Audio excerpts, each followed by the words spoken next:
বিসমিল্লাহির রহমানির রহিম।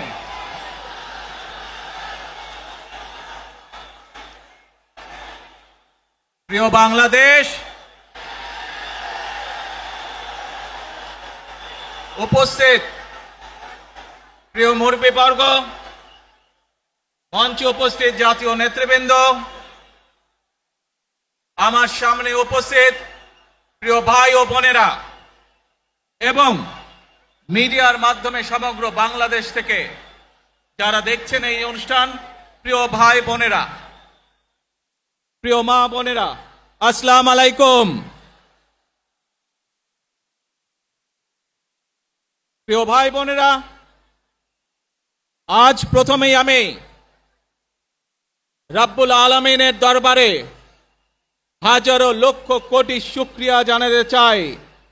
রব্বুল আলামিনের অশেষ রহমতে আজ আমি আমার প্রিয় মাতৃভূমিতে ফিরে আসতে পেরেছি আপনাদের দোয়ায়, আপনাদের মাঝে। প্রিয় ভাই বোনেরা, আমাদের এই প্রিয় মাতৃভূমি 1971 সালে লাখো শহীদের রক্তের বিনিময়ে অর্জিত হয়েছিল।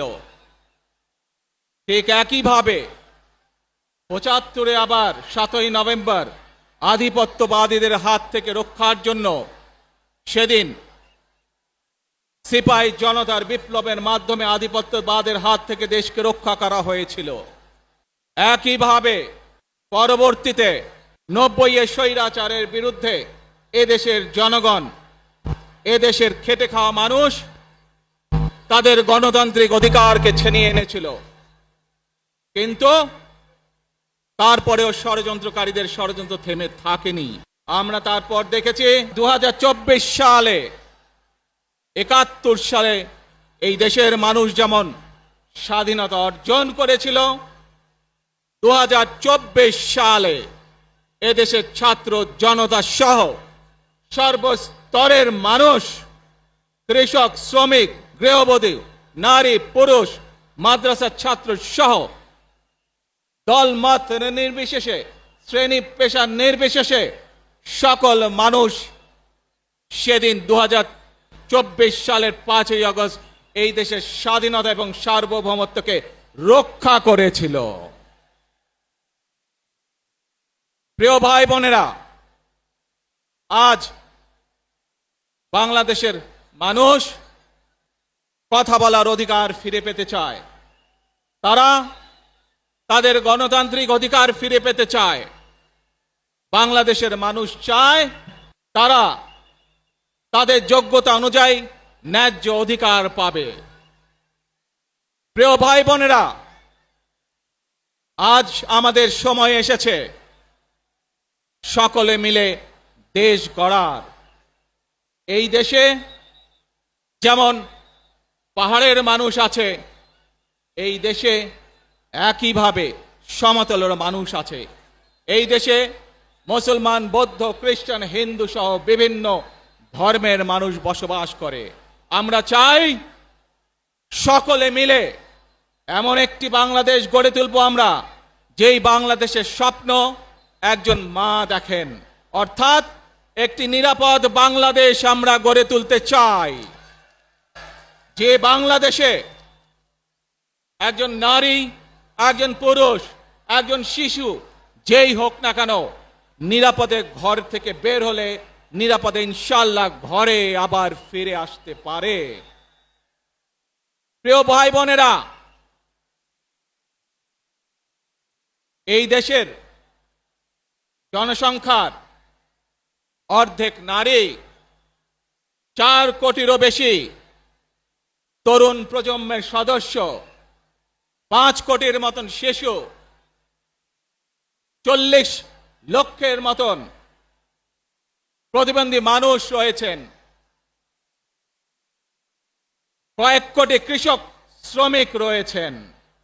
এই মানুষগুলোর একটি প্রত্যাশা আছে এই রাষ্ট্রের কাছে, এই মানুষগুলোর একটি আকাঙ্ক্ষা আছে এই দেশের কাছে। আজ আমরা সকলে যদি ঐক্যবদ্ধ হই, আজ আমরা যদি সকলে প্রতিজ্ঞাবদ্ধ হই, তাহলে আমরা এই লক্ষ কোটি মানুষের সেই প্রত্যাশাগুলো পূরণ করতে পারি ইনশাআল্লাহ। প্রিয় ভাই বোনেরা, ৭১ সালে আমাদের শহীদরা নিজের জীবন উৎসর্গ করেছিলেন এই রকম একটি বাংলাদেশ গঠনের জন্য। বিগত 15 বছর স্বৈরাচারের বিরুদ্ধে শত শত হাজারো গুম খুনের শিকার হয়েছে শুধু রাজনৈতিক দলের সদস্য নয়, নিরীহ মানুষও প্রতিবাদ করতে গিয়ে অত্যাচার নির্যাতনের শিকার হয়েছে, জীবন দিয়েছে। 2024 সাল মাত্র সেদিনের ঘটনা। কিভাবে আমরা দেখেছি আমাদের তরুণ প্রজন্মের সদস্যরা কিভাবে নিজের জীবন উৎসর্গ করেছে দেশের এই স্বাধীনতা এবং সার্বভৌমত্বকে রক্ষা করার জন্য। প্রিয় ভাই বোনেরা, কয়েকদিন আগে এই বাংলাদেশের 24 আন্দোলনের এক সাহসী প্রজন্মের এক সাহসী সদস্য ওসমান হাদিকে হত্যা করা হয়েছে। ওসমান হাদি শহীদ হয়েছে। প্রিয় ভাই বোনেরা, ওসমান হাদি চেয়েছিল এই দেশের মানুষের জন্য গণতন্ত্র প্রতিষ্ঠিত হোক, এই দেশের মানুষের গণতান্ত্রিক অধিকার প্রতিষ্ঠিত হোক, এই দেশের মানুষ তাদের গণতান্ত্রিক এবং অর্থনৈতিক অধিকার ফিরে পাক। আজ 24 আন্দোলনে যারা শহীদ হয়েছেন, ওসমান হাদি সহ 71 যারা শহীদ হয়েছেন, বিগত স্বৈরাচারের সময় বিভিন্নভাবে খুন গুমের শিকার হয়েছেন, এই মানুষগুলোর রক্তের ঋণ যদি শোধ করতে হয়, আসুন আমরা আমাদের সেই প্রত্যাশিত বাংলাদেশ গড়ে তুলব, যেখানে আমরা সকলে মিলে কাজ করব, যেখানে আমরা সকলে মিলে আমাদের প্রত্যাশিত বাংলাদেশকে গড়ে তুলব। প্রিয় ভাই বোনেরা, বিভিন্ন আধিপত্যবাদ শক্তির গুপ্তচরেরা বিভিন্নভাবে ষড়যন্ত্রে এখন লিপ্ত রয়েছে। আমাদেরকে ধৈর্যশীল হতে হবে, আমাদেরকে ধৈর্য ধারণ করতে হবে।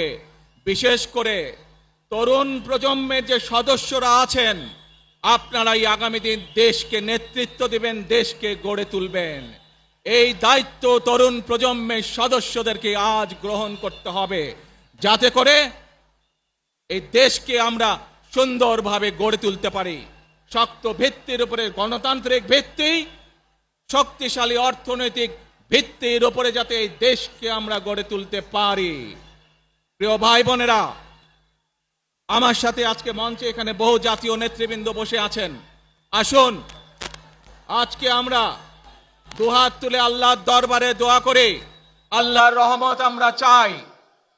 যে সকল জাতীয় নেতৃবৃন্দ এই মঞ্চে আছেন, মঞ্চের বাইরে যে সকল জাতীয় আরো নেতৃবৃন্দ আছেন, আমরা সকলে মিলে এই দেশকে নেতৃত্ব দিয়ে আমাদের বাংলাদেশের জনগণের প্রত্যাশিত সেই বাংলাদেশকে আমরা গড়ে তুলতে চাই।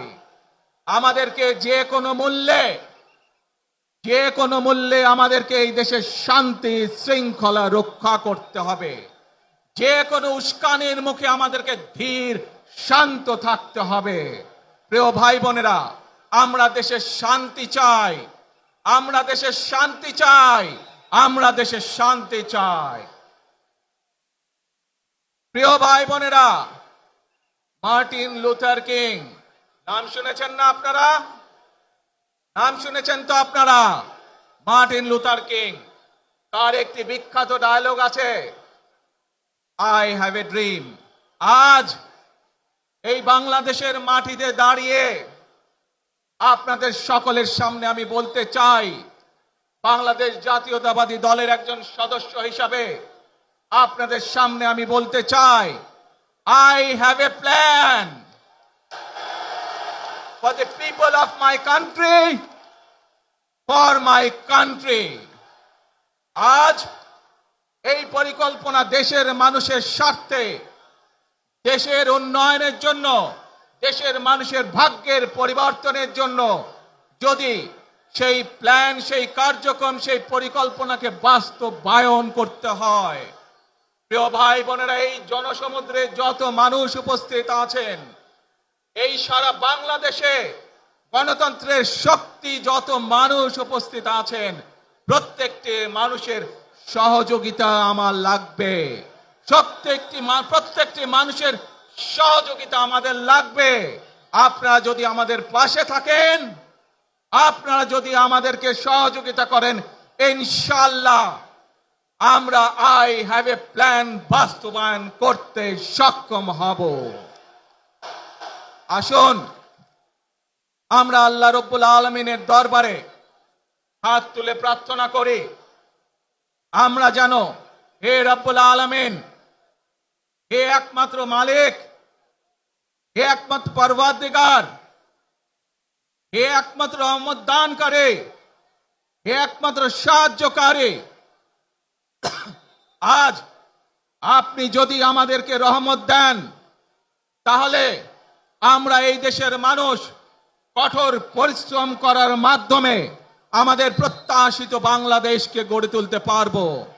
আজ যদি আল্লাহর রহমত এই দেশ এবং এই দেশের মানুষের পক্ষে থাকে, আল্লাহর সাহায্য, আল্লাহর দয়া এই দেশের মানুষের উপরে, এই দেশের উপরে থাকে, ইনশাআল্লাহ আমরা আমাদের প্রত্যাশিত বাংলাদেশ গড়ে তুলতে সক্ষম হব।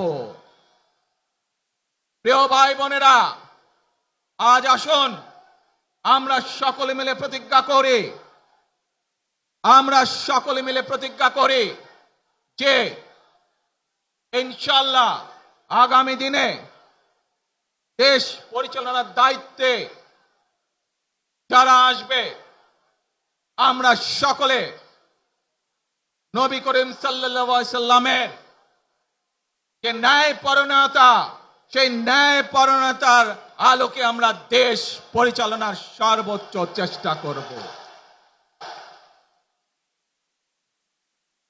প্রিয় ভাই বোনেরা, আজ আপনারা জানেন এখান থেকে আমি আমার মা দেশনেত্রী খালেদা জিয়ার কাছে যাব।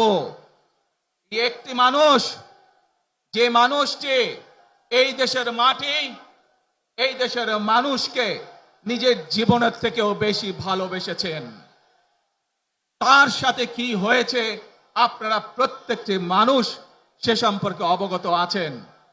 সন্তান হিসাবে আপনাদের কাছে আমি চাইবো, আজ আল্লাহর দরবারে আপনারা দোয়া করবেন যাতে আল্লাহ ওনাকে তৌফিক দেন, উনি যাতে সুস্থ হতে পারেন। প্রিয় ভাই বোনরা, সন্তান হিসাবে আমার মন আমার মায়ের বিছানার পাশে পড়ে আছে সেই হাসপাতালের ঘরে, কিন্তু সেই মানুষটি যাদের জন্য জীবনকে উৎসর্গ করেছে, অর্থাৎ আপনারা এই মানুষগুলোকে, যাদের জন্য দেশনেত্রী খালেদা জিয়া জীবন উৎসর্গ করেছেন, নিজের জীবন, সেই মানুষগুলোকে আমি কোনোভাবেই ফেলে যেতে পারি না। এবং সেজন্যই আজ হাসপাতালে যাবার আগে আপনাদের প্রতি সহ টেলিভিশনগুলোর মাধ্যমে যারা সমগ্র বাংলাদেশে আমাকে দেখছেন, আপনাদের সকলের কাছে কৃতজ্ঞতা প্রকাশ করার জন্য আজ আমি এখানে দাঁড়িয়েছি আপনাদের সামনে। প্রিয় ভাই বোনেরা, আসুন আমাদেরকে আজকে নিশ্চিত করতে হবে, আমরা যে ধর্মের মানুষ হই, আমরা যে শ্রেণীর মানুষ হই, আমরা যে দলেরই রাজনৈতিক দলের সদস্য হই অথবা একজন নির্দলীয় ব্যক্তি হই, আমাদেরকে নিশ্চিত করতে হবে যে কোনো মূল্যে আমরা আমাদের এই দেশের শান্তি শৃঙ্খলাকে ধরে রাখতে হবে। যে কোনো মূল্যে যে কোনো বিশৃঙ্খলাকে পরিত্যাগ করতে হবে।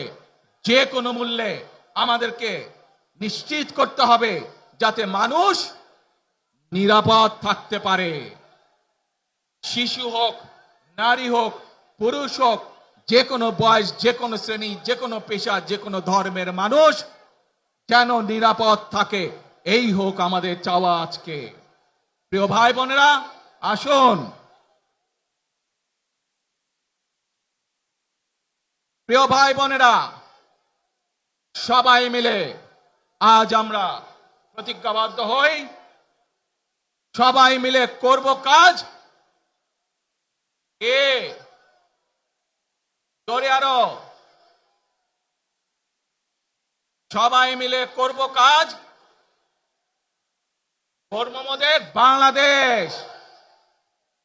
ইনশাআল্লাহ আপনাদের সকলের কাছে দোয়া আছে, আবারও সকলকে যে কোনো মূল্যে দেশে শান্তি শৃঙ্খলা রক্ষার আহ্বান জানিয়ে যে কোনো বিশৃঙ্খলাকে পরিহার করে ধৈর্যের সাথে মোকাবেলা করার আহ্বান জানিয়ে আমার বক্তব্য শেষ করছি।